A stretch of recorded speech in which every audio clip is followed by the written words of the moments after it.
conceive and give birth, and this is a boy. You promise you'll offer him to that woman, the princess, as a husband. She didn't know what it means. She didn't know what it meant. First tells me she didn't know that it was that. And then they told her that, okay, when you give birth, you must bring that child to the forest before the end of the first day. In other words, before the sun goes over him. She tells me she didn't know what was involved in. So she left, offered the sacrifice, returned home, she conceived. To her surprise, she gave birth to a boy. Now, the vow was to carry that boy from the city where she gave birth to the forest around 300 and maybe 400 kilometers away from the city. And that is 1975. The transport means was not that good. I don't know how she traveled. So she travels from the city in Kampala to go to fulfill the vow. What shocked her, she tells me, when she arrived at the forest, this time she didn't go through the ritual, but there was like a wedding. Hundreds of people were gathered. They knew she was coming. Gathered for what? And she realized it was now going to be the wedding of her one-day-old son and the 60-year-old woman. So, for those of you watching, I don't know if you understand what he's just said. On the day he was born, on the day you were born, you were married to a 60-year-old witch. A 60-year-old witch that was the Grand Master Witch for the continent of Africa. That is mind-blowing. And you know, what she told me, the wedding was conducted by the chief, the witches of the continent first, and then the bishop of the diocese also came and conducted the wedding between this one-day-old boy and a 60-year-old woman in the forest. Wow. So, that was also when she told me, say, are you sure? I said, yes. Bishop so-and-so, which I knew. Later I'll share how he got involved in my life. And now he moved me from that same bishop, from the witchcraft to the occult, because they are different. So for her, when she reached there were all these people, the celebrations from different parts of the continent had come to the forest for the wedding. Now, according to her, that was the moment where this woman, the witch, was to transfer her powers to the boy, the one-day-old boy. Now, I was one-day-old. I didn't know what was happening. So after the ritual, after the ceremony, days of celebration and the wedding, the marriage is conducted, the covenant and all the sacrifices. So they tell her, you know what? Now, this child is not just a child. This is now a man. So you're not going to breastfeed him because now he is somebody's husband already.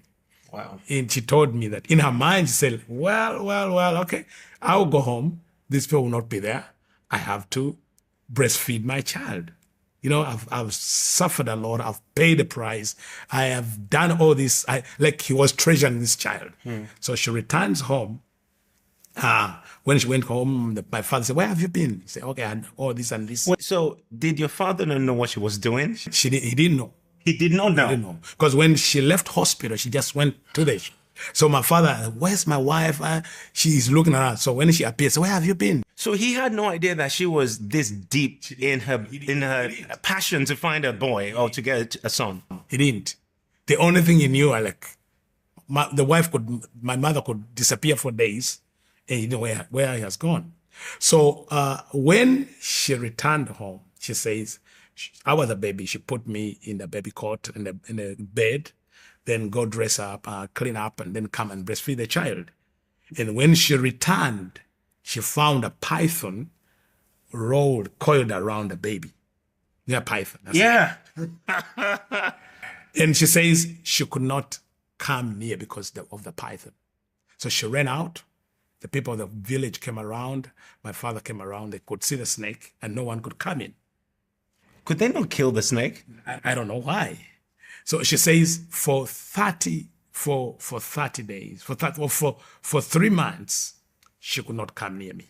So was the python wrapped around you every day, all day, 24/7? 24/7. So she says she didn't breastfeed me. She didn't come near me. And the whole village could come and just peep in. And then there was rumors around that this woman gave birth to a child and a snake. Now, I heard those rumors when I was growing up. It was the talk of the town in their community. You know, that child is a twin. They could say, he's a twin. He was born with a snake. But my mother says, no, she didn't give birth to a snake. The snake just came when she came back to the house. Now, I don't understand how this was done. So after 3 months, my father left. Now, he picked the 6 girls and left the home. She remained alone. And because of that, my mother got a mental breakdown. So she was not like a mad woman in the community. So she's left alone with a child, a demon child, with a brother who was living with her. Now the husband, my father, and the children left, so she's deserted. So by the time I'm three years old, the only person I know is my uncle and my mother, who has no attachment with me. Why? She's mentally disturbed. She always spend all her time alone in the bedroom. There's no way. So as a child, I didn't have any attachment with her. I didn't see my sisters. I didn't meet my father. The only person now I know is my uncle, the young brother to my mother, who was also, I don't know what happened. He was also addicted to alcohol. So he could drink and what. Now, so he tells me, I remember as the other 3, when he was drinking his alcohol, he could give me, because that's the only thing he had. My mother did not breastfeed me. The husband had left, deserted her. And she tells me that the day my father left, and with my sisters, is the day the snake left also. So when he left, also it left. So she remained with this child, but now she was so hurt. She was so heartbroken.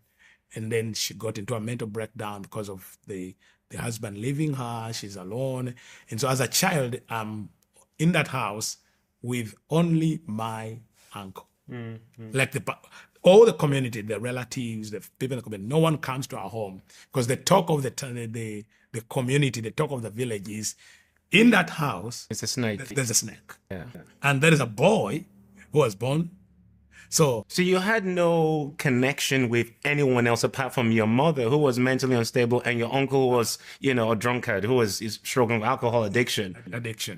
And then you're 3 at this point. Yeah. Your earliest memories are around 3 and 4. 3 and 4. That's the memory I have. And then something really tragic happened. So the only person I know is my uncle. And one day we are staying in a small room with him. I remember I was 2 and 4. I have this memory. And then the door, someone hit the door, opened it, and my uncle came running. And then these 5 guys, they were soldiers. By that time, the nation was in a civil war. So they came into the house. I don't know why. They came chase my uncle. Then they shot him. But what surprised me that they didn't kill him. They shot him 5 times and watched him bleed. I'm sitting there, and they shoot, wait, they shoot, wait, they shoot, wait, they shoot, wait, they shoot, wait. And then deliberately, I remember they are shooting in parts that will not kill him instantly. So then I see these men are standing there in the room, and they're watching him, and he's bleeding and bleeding slowly. And they saw you there? Yes. They made sure that I'm there. So they bring me near him. They shoot him when I'm near him, and they watch his bleeding and bleeding and bleeding, and I saw him die. So he bled for 2 hours. They're there watching. And when he stopped groaning and crying, and then he slowly died. And that way I blacked out. So when I blacked out, when I woke up the next morning, the people in the community had come around to see what happened. I realized I'd become a different person. I realized by that time something had left. The human, I was not human. From that time until I got born again at 24, my greatest joy was to cause misery. I was a sadist. I enjoyed causing trouble, killing. I enjoyed seeing people suffer, and that could bring me joy. But I can trace that happened the day Uncle my died. uncle, like now I've understood after I became a Christian, when I was going through my healing, because I got saved, but the healing took time. It took like 10 years to be healed. My healing, especially deliverance and healing, took 10 years because parts of my life were fragmented. See, So a part of your soul, now something happened to your I soul. later understood that at that moment, a part of my soul was trapped. And later I realized that after I got married. Because when I got married, I could not relate with my wife as husband and wife. Wow. So I went in prayer, and then the Lord took me to that moment when I was 3 years and showed me when I blacked out what happened. Because God is all-knowing. Jesus is all-knowing. So to deliver me, he had to show me what happened when I blacked out, what happened to my soul, where was I trapped. So when I got married, I married when I was 36, very late. So I was a 36-year-old man, but my soul was 3 years. So I remained trapped at 3 years. But now I was a man with a body, even born again now, got married, but I could not relate with my wife as husband because I had been because of that trauma. that trauma. So when that happened, my uncle was dead, and I became a different person. Those people in the occult came to my mother and say, you know what has happened to your brother? It's because we want this boy. You have to give her now officially to us. You have to surrender him to us. So she tells me, but now this one I remember it. She got me, and there is a place where this the headquarters of the occult in our nation. It's like a cave. They said it's like a cult, as if they believe in God but not God. They don't believe in the Bible. It's like a cult where politicians go and even religious leaders. So she takes me to this place. This place, like it's a cult, like a religion. Now, when their leaders die, they don't bury them. They embalm the bodies and pile them in a cave, the dead bodies. So she took me and handed me over to those people. Now, remember my uncle is dead. I have this pain. And now the only person I know now remaining is my mother. So she hands me over to these people who I don't know. They get me. Now, remember, I have the trauma. Just lost my uncle. Put me in a cave with dead bodies, lock it for 3 days and 3 nights without food, without water. And how old are you at this point? Now towards 4.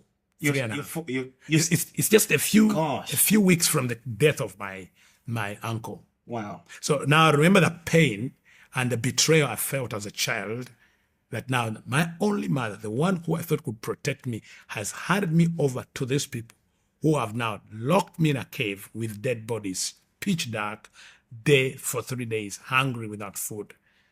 Now, so what happened in that cave? It's the things I saw inside there those 3 days, like the spirits, Lucifer, the demons, could come and talk to me. Serpents could come into my body. All kinds of things were done on my body. So it was being initiated into deep occultism and witchcraft, like every part of my body. Now, that's the first time I am knowing about the snake, which now Mama tell me, which came at birth. I remember it came around me, coiled around me in the cave and entered my body. Wait, physically or spiritually? Physically. And, all my life until I got born again, it lived in my body. I could know when it's moving. I could know, you could tell something is moving in the body. It's like now the spirit in this snake took over and now it could control me. Now, from that time on, say this, until the day I got born again, all my life I was in pain. There's no day I remember I was not in pain until the day I gave my life to Jesus for 24 years. Every day, that pain was there in my body. All because that thing had to keep me in pain in order to use me. Because if Satan controls you through pain, because it has to manipulate you to control you. So it had to keep in my body. I could not eat well. I could not live well. So the only way I could avoid pain is to be drinking. So I began drink alcohol, and I became addicted to alcohol because that's the only way I could now kill Numb that the pain, pain, numb the pain. So that's a powerful thing you said. Satan controls you through pain. There's so many people that, have come into the trap of the enemy because of bitterness and all sorts of things that have happened in their past that have not been resolved through the cross and accepting Jesus. In fact, they may have accepted Jesus, but they've not allowed him to bring healing, and they've not forgiven. But that's an access point for control of the enemy. Yeah, because it controls the pain. And also, you can give your life to Jesus Christ, but you need, first of all, deliverance, and you need also healing to restore your soul. Because if you've given yourself to the enemy, the first thing he'll fragment your soul and keep all different parts of your soul in different prisons. Bitterness, anger, unforgiveness, guilt, hatred, traumas, all these. Now, each one of them is like a print on your life and now has given you a false identity and personality, which is not you. So you have the identity and the personality of the demons that are now residing in those pits where the pain is. So I have the pain. I hate my mother and I hate everyone. I don't know my father. So the enemy, every time is to use me, is to remind me that humans are bad. You have to kill them. You have to do this. They are evil. They are bad. They hate you. I don't have, remember, there's no emotional attachment. Because as a child is growing up, the love you get from your parents is what now grows in you. So now, because there was not that, emotionally, I didn't have I was emotionally trapped. I didn't understand what's love, what's fear. I never cried. I never laughed. Wow. Because I didn't understand this. You see? So now you go through this deep ritual. 3 days is completed. You come out. And what happens? People are worshiping you. When I come out, what surprised me, hundreds of people are waiting for me. So they come out and they're worshiping. Like I'm like a god. They're bowing and worshiping. And you're 4 years old. I'm 4 years old. Wow. So I said, what's going on? Now my mother has no access to me, has no authority over me. Because now, that's when I know. Now I have been initiated and ordained as a witch. So from that time, there's a part of me that's human. I want to be a child. But then the people treat me like a power. You want to play, but no one comes next to you. First of all, no parent will allow their child to come near you. You see? 2, you were busy. People could come every day and night for help to get powers, to get what. Then some of them are as old. One of the things that I so painful, even I remember right now and read it. It had a lot of the people as older than my mother could come and they have to undress to be naked before me, women, and then you have to give them powers. Now, if a 4-year-old you expose